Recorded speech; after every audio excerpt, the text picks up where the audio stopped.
Alors, récapitulons. Quels sont les critères que je dois respecter pour rédiger une lettre? Eh bien, une lettre doit obligatoirement contenir la date et le lieu tout en haut à droite de la lettre. Je commence avec le lieu, puis la date. Ensuite, je reviens à la ligne, je dois faire la formule d'appel cher pour le masculin et cher avec accent grave E à la fin pour le féminin. Puis le destinataire. Le destinataire, c'est la personne qui va recevoir la lettre, qui va lire la lettre. Bien, ensuite, je dois commencer par une formule de politesse ou bien une formule de salut. Bonjour, salut, j'espère que tu vas bien, tu me manques tellement. Ici, on a dit, c'est avec un immense plaisir que je t'écris de la station balnéaire Marina Smir. Donc ici, la personne qui écrit la lettre, elle éprouve un immense plaisir d'écrire à son destinataire. Après, je commence à rédiger ma lettre, ça veut dire à écrire l'objectif. Pourquoi j'écris cette lettre? Quelles sont les informations que j'écris ou bien que j'envoie à mon destinataire? Après avoir terminé l'objectif de la lettre, je dois terminer ma lettre avec une formule de politesse de la fin. Ce n'est pas comme celle du début.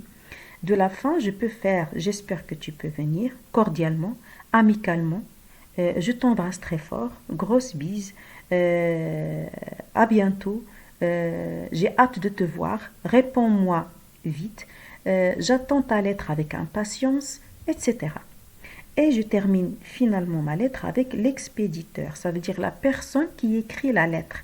La personne qui écrit la lettre, elle met son nom tout en bas de la lettre. C'est le moment maintenant de la production de l'écrit. Le premier exercice, vous devez mettre les phrases en ordre pour obtenir un texte cohérent. Lisez bien les mots, les phrases, cherchez les indicateurs temporels, d'accord? Cherchez l'enchaînement et la suite des événements pour obtenir un texte cohérent qui contient un début et une fin.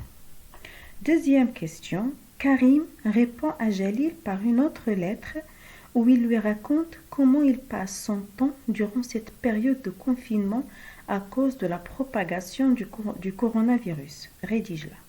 Alors, nous avons vu dans la lettre que Jalil, il invite Karim à passer les vacances chez lui à Marina Smir. Évidemment, Karim ne peut pas se déplacer chez Jalil parce qu'il y a on est en période de confinement et on ne peut pas se déplacer pour éviter la propagation et la transmission du coronavirus.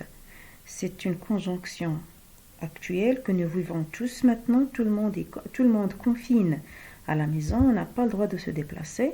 Alors, c'est le moment de lui écrire une lettre où tu lui expliques pourquoi tu ne peux pas aller passer les vacances chez lui. Alors, voici quelques idées qui vont t'aider. Vous devez garder le même cadre de la lettre. Le lieu, la date, la formule d'appel, le destinataire. Vous commencez avec une formule de politesse. Je vous ai donné quelques idées pour vous aider à rédiger la lettre. Exprime tes sentiments après avoir lu sa lettre. Tu vas lui dire, j'étais très content de recevoir ta lettre, j'étais ravi de savoir que tu passes de très bons moments à Marina Smir, j'aurais aimé être en ta compagnie, mais tu expliques pourquoi tu ne peux pas passer les vacances chez lui. Alors, mais je ne peux pas aller, je ne peux pas te rejoindre parce que nous sommes en période de confinement.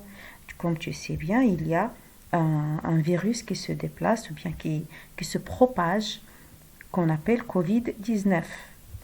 Et tu expliques le rôle du confinement. Pourquoi nous sommes en confinement?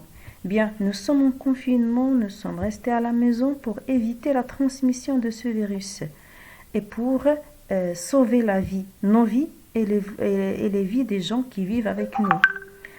Et tu lui racontes, même si tu es en confinement, tu lui racontes les activités que tu pratiques pour briser l'ennui, ça veut dire pour casser la routine durant le confinement. Qu'est-ce que tu fais pendant ce temps-là? Tu fais de la lecture, tu lis des histoires, tu écris quelques recueils, tu fais des études à distance, ça veut dire tu es en en contact avec tes enseignants à l'aide d'Internet. Tu fais des travaux manuels, tu fais de la peinture, tu fais du recyclage, ainsi de suite. Ou bien tu pratiques des jeux vidéo, soit tout seul, soit des jeux manuels. Ou bien tu pratiques du sport. Ou bien pour les filles, vous faites le ménage, vous essayez quelques recettes de cuisine, vous passez de bons moments en famille, ainsi de suite. Et tu peux lui donner des conseils à faire pour éviter la transmission de ce virus. Et tu termines la lettre avec la formule de politesse de la fin et ton nom, puisque c'est toi qui écris la lettre. Bon courage, je suis sûre que vous y arriverez. Allez-y.